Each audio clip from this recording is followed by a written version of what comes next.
Hello guys! Hello Gemini! Welcome dito sa aking channel, Gemini. Alamin natin kung anong messages, vibration, gabay energy para sa lahat ng Gemini. This is general reading, so pwede kang makaresonate. Gamitin mo ang iyong intuition sa panunood. So I hope na makaresonate kayo dito, Gemini. So gamitin mo ang iyong intuition, i-connect mo yung iyong intuition sa mga baraha na pwedeng lumabas dito sa reading natin. Okay, Gemini, number 20, number 2, Garden. Ang barahang ito ay nagsasabi sa iyo na posibleng meron na celebration. Maybe there's a new celebration. New siya kasi incoming pa lang. Incoming celebration, maybe there's an invitation of wedding, of birthday celebration, wedding anniversaries, or any kinds ng celebration, okay? Dito din sinasabi na may new friends, new source of happiness, new source of motivation and inspiration na posibleng pumasok sa buhay mo. So, sinasabi ng baraha sa'yo na panatilihing peaceful, panatilihing maganda ang outlook mo sa buhay, Gemini. And enjoy mo kung ano man ang nangyayaring maganda sa paligid mo sa ngayon. And yung mga friendship, may mga friendship na posibleng humantong sa pagmamahalan. So, parang may mga mag-best friend na posibleng makapag-desisyon na magpakasal or makapag-desisyon na mag-level up sila ng kanilang mga relationship. Okay.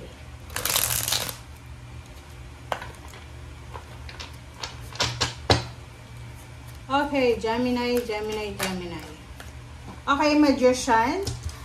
Magician, this is a manifestation card na nagsasabi sa iyo, Gemini, na mayroong mga unexpected events, unexpected happenings ang posibleng mangyayari sa buhay mo. So, you need to prepare yourself.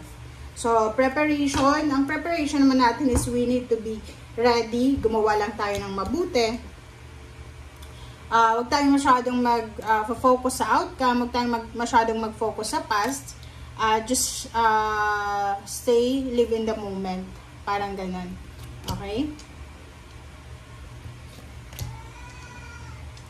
Okay, so next cards natin is Knight of Fire. So, Knight of Fire, resonated siya sa Garden. So, posibleng meron ditong new love life, new friends, new acquaintance, new source of inspiration and motivation, new connection. Basta meron ka na posibleng makikilala, magpapakilala sa'yo or ikaw yung magpapakilala. Meron ditong mga, bagong kakilala. So, pwedeng papasok ka sa bagong trabaho or maybe negosyo yan na marami kang makikilala. So, sinasabi ng baraha sa'yo dito na exciting to. So, yung iba din sa inyo dito, Gemini, posibleng magkabalikan kayo ng ex mo, yung dati mong karelasyon, ay posibleng magkabalikan kayo. So, boyfriend, girlfriend, ex-boyfriend, girlfriend, ex-husband, wife, or kung sino man ito na dating naging rason para maging masaya ka, maging excited ka, sinasabi ng baraha sa'yo dito na posibleng matuloy na kung ano man ang na-post na pangyayari. Okay? So, sa pera naman, sinasabi ng baraha sa'yo na yun nga, you need to prepare yourself for unexpected miracles, unexpected na balanse sa pera. So, wag tayong, halimbawa, kung marami kang pera sa ngayon, marami kang pera or wala, may trabaho ka or wala, you need to be very careful sa pag-handle, pag-manage ng iyong salapi. Okay? King of Water, sinasabi ng barahan na you need to be humble, you need to trust yourself, and iwasan natin yung sobra-sobrang pagtitiwala sa ibang tao. The Sun, the Garden, so talagang sinasabi ng baraha sa'yo, Gemini, na ihanda mo ang sarili mo para sa incoming tagumpay, success, recognition, awards, rewards na posibleng magdadala sa'yo ng completion, meaning it's accomplishment. Pwedeng magdala sa'yo ng saya. Sobrang magdadala to sa'yo ng prosperity, happiness, celebratory, yung parang sobrang satisfaction yung mararamdaman mo. Okay.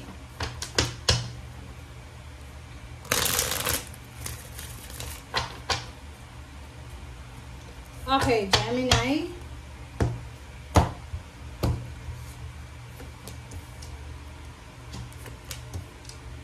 Okay, the Emperor, King of Wands, Nine of Swords. Okay, so doon sa mga Gemini na masyado kayong judgment. Okay, so yung sa mga Gemini na masyado kayong nape-pressure, 'di ba? Parang halimbawa, nape-pressure ka as a breadwinner or maybe pinipressure ka ng mundo.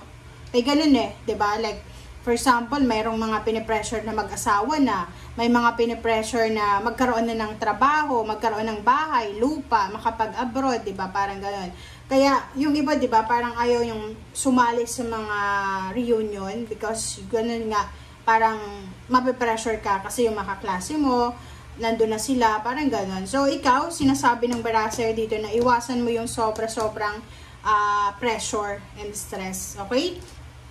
Paminsan-minsan, if ever nakakaranas ka ng sadness, ng loneliness, kumbaga, i-honor mo yung emotion na yan. Tanggapin mo yung emotion na yan, na lungkot. Kasi lahat ng tao dito sa mundong ibabaw, hanggat buhay ka, makakaramdam ka ng lungkot, ng saya, ng disappointments. So, just accept it. Okay? And isipin mo, Gemini, na malungkot muna bago saya. So, Emperor, sinasabi ng baraha, you have the authority to change the world. You have the authority to change yourself, your life, and your kumbaga environment, yung family mo. And next is trabaho. Sinasabi ng baraha, may mga possibilities dito ng higher salary, higher position, relocation, travel. Nakikita ko yung sobrang focus sa ginagawa.